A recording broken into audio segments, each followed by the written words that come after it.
A new witness has been testifying at the Madlanga inquiry, which is looking into claims of police corruption. Lt-Col Ntate Khumalo from the Political Killings Task Team has been on the stand. Veronica Makhoali has been following the proceedings for us, and she joins us live. Veronica, good evening to you. So, as I mentioned earlier, two testimonies today, one from the Hawks official and the other from the political killings official. Let's try and wrap these two very quickly for us, but very interesting testimonies today.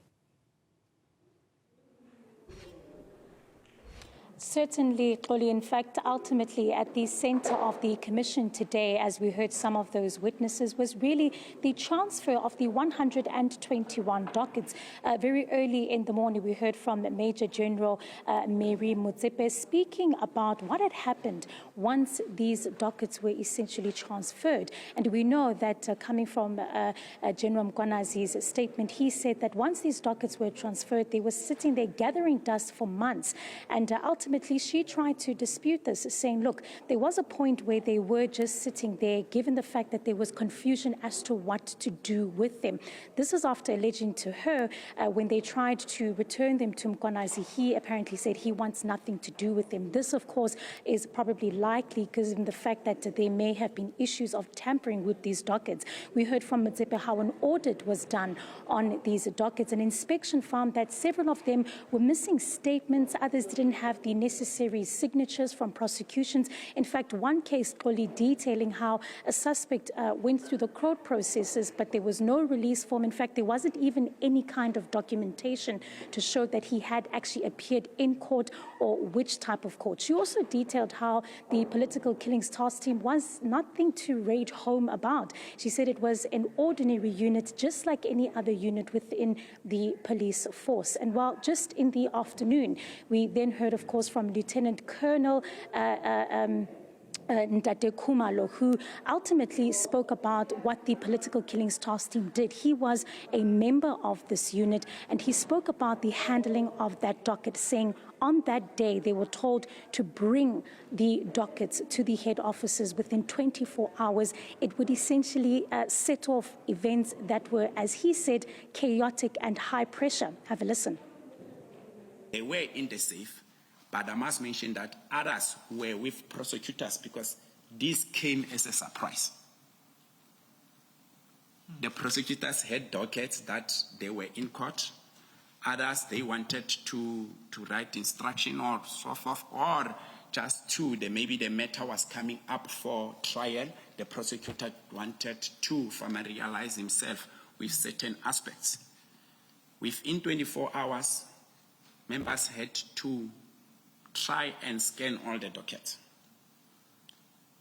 On top of that, I told them that prepare a report so that when this docket goes to head office and that there is questions pertaining certain things, we are able to go to our archives, draw those reports, and able to answer on any queries that will come forth.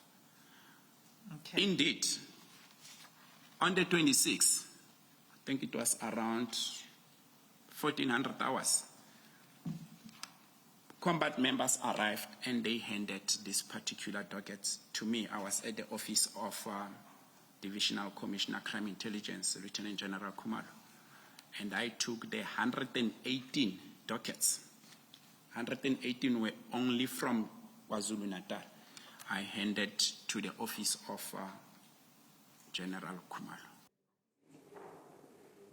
And we then ultimately start to hear the impact of the moving of these dockets and, of course, the subsequent, disbandment of the PKTT, speaking about the impact that this had on members, saying that they, in fact, found out through social media that the team was disbanded, saying that it hit them like lightning. These were the words that Khumalo used, and also saying that members were ultimately left quite disappointed, saying that they have done so much work. And you'd understand that the political political killings task team was essentially a team comprised of multiple members with different expertise and analysts that ultimately worked on these dockets day in and day out. You would remember during Khumalo's own testimony here, he mentioned about the fact that sometimes they would take these dockets and you'd put them in the fridge and, of course, wait for other developments and be able to use some of the linkages, the evidence to ultimately put these cases together. And he said all of this came to an abrupt halt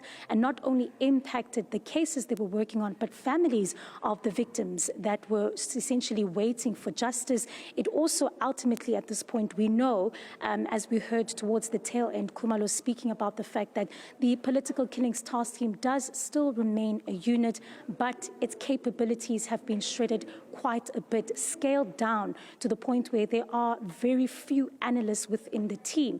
And we heard the commissioners then posing a question to Khumalo saying that, well, does this not ultimately mean that sidelined Police Minister Senzo Mchunu ultimately got what he wanted by scaling down this team and disbanding the political killings task team, saying that by the mere fact that it no longer has the capabilities, the resources, the machinery, and they still have those number of dockets, it means it cannot perform what it was meant to do. And to this, he had to agree. But he also spoke about the fact that politicians remain a really compromising element when it comes to its work. Have a listen.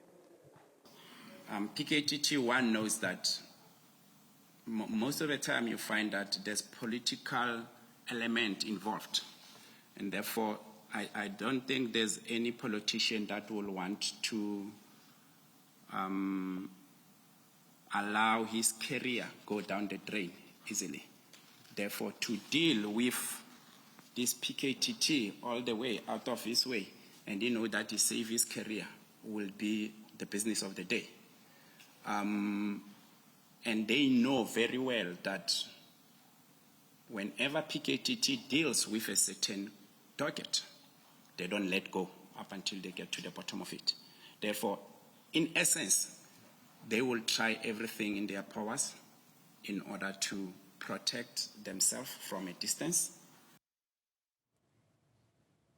Veronica Makhoali, I think the way that we have come to end this particular conversation between you and I don't know whether it's by design, but I'm about to talk to an official of parliament, and again, it's to do with a member of the security environment, that is the Vice Admiral Monde Lobese, who as well was commenting about their frustration at this country's elected leaders. That conversation promises to be a very interesting one, but quite a nice way to end that conversation, trying to pull these threads together. Veronica Makhoali, thank you very much for that, wrapping up the day at the Madlanga Inquiry.